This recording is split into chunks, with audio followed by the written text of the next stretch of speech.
Welcome back, everybody. Thank you for joining me here today so that we can discuss Man of the Century. So, this is a movie about a guy named Johnny 20s, played by Gibson Frazier, who's a newspaper man. He loves to get down to the truth of a story, really root out what's really going on. He's not motivated by money or power or promotions. He just really wants to do a good job, get a good story out so that the people who read the newspaper can be informed and know what's going on. And that's pretty much it.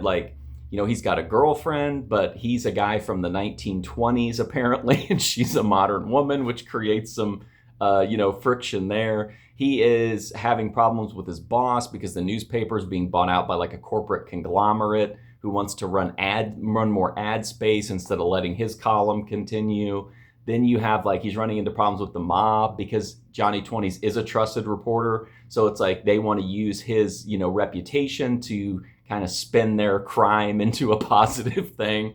And that's pretty much the story here as he tries to balance all these factors as a 1920s newspaper man in the modern world.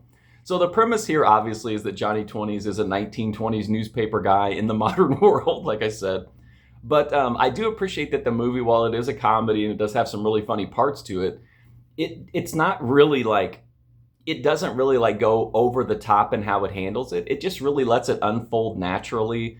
There are some awkward moments, but the movie doesn't directly address that this guy's any kind of a time traveler or anything like that. He's just has a really old school guy interacting with this modern world, and it leads to a bunch of comical and sometimes ridiculous situations.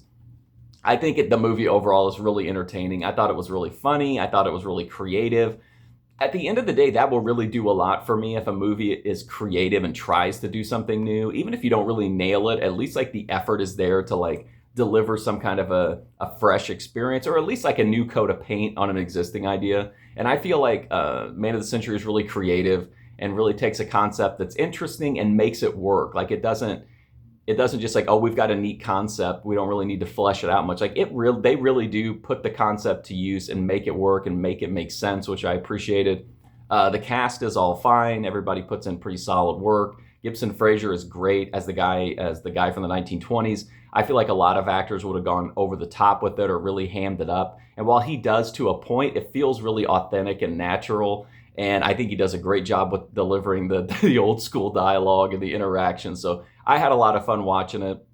And at the end of the day, if you kind of, just some fresh ideas, in cinema, check out Man of the Century. Again, funny, good acting, good story, wild finale. I really like the way the movie ends. It's really kind of outlandish. But anyway, I really liked Man of the Century, and I definitely give it a high recommendation. But thank you so much for watching this review. And if you want to check out more, I got all kinds of other content here on YouTube. But thank you so much for watching this video, and hopefully I'll see you soon.